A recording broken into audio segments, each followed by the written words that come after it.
Horadiz-Ağbənd dəmir yolu xəttinin tikintisi davam etdirilir. 2021-ci ildə icrasına başlanılan layihənin ox üzrə uzunluğu 110,4 km, yan yollarla birlikdə isə 140,6 km təşkil edir. Layihə çərçivəsində 9 stansiyanın, 40 körpünün, 22 avtomobil keçidinin, 4 tunelin, 3 qalereyanın və ümumilikdə 600-ə yaxın mühəndis qurğusunun inşası nəzərdə tutulub. Tikinti quraşdırma işləri 3 mərhələdə aparılır.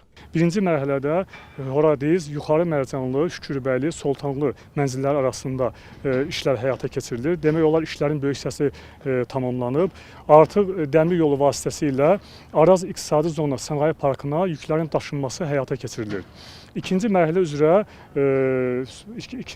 üzrə Soltanlı, Qumlaq, Həkəri, Minciman stansiyaları əhatə edir.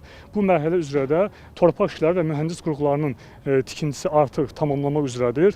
Onu da qeyd edim ki, bu mərhələ üzrə dəmir yolu xətti təbii relyef, Xudafərin hidroqovşağının suyunun maksimal qalxma səviyyəsindən aşağıda yerləşdiyinə görə bu hissədə əlavə körpülər tikilmişdir və müxtəlif cür qoruyucu tədbirlər yerinə yetirilmişdir.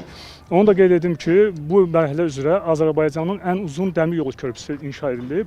Uzunluğu 771 metr və 23 aşırımdan ibarətdir. Ümumilikdə layihə üzrə fiziki tərəqqinin 68% təşkil etdiyi deyilir. Biz isə buna öz gözümüzlə şahid olduq. Həkəri stansiyasındakı sakitliklə Ağbənd istiqamətindəki gərgin tikinti ritmi arasındakı fərq bu prosesin mərhələli və planlı xarakterini göstərir. Qaya relyefində təbiətin sərtliyinə baxmayaraq, mühəndislərin və fəhlələrin əzmkarlığı, texnikanın ardıcıl fəaliyyəti burada yalnız dəmir yolunun deyil, həm də yenidən qurma ruhunun formalaşdığını hiss etdirir.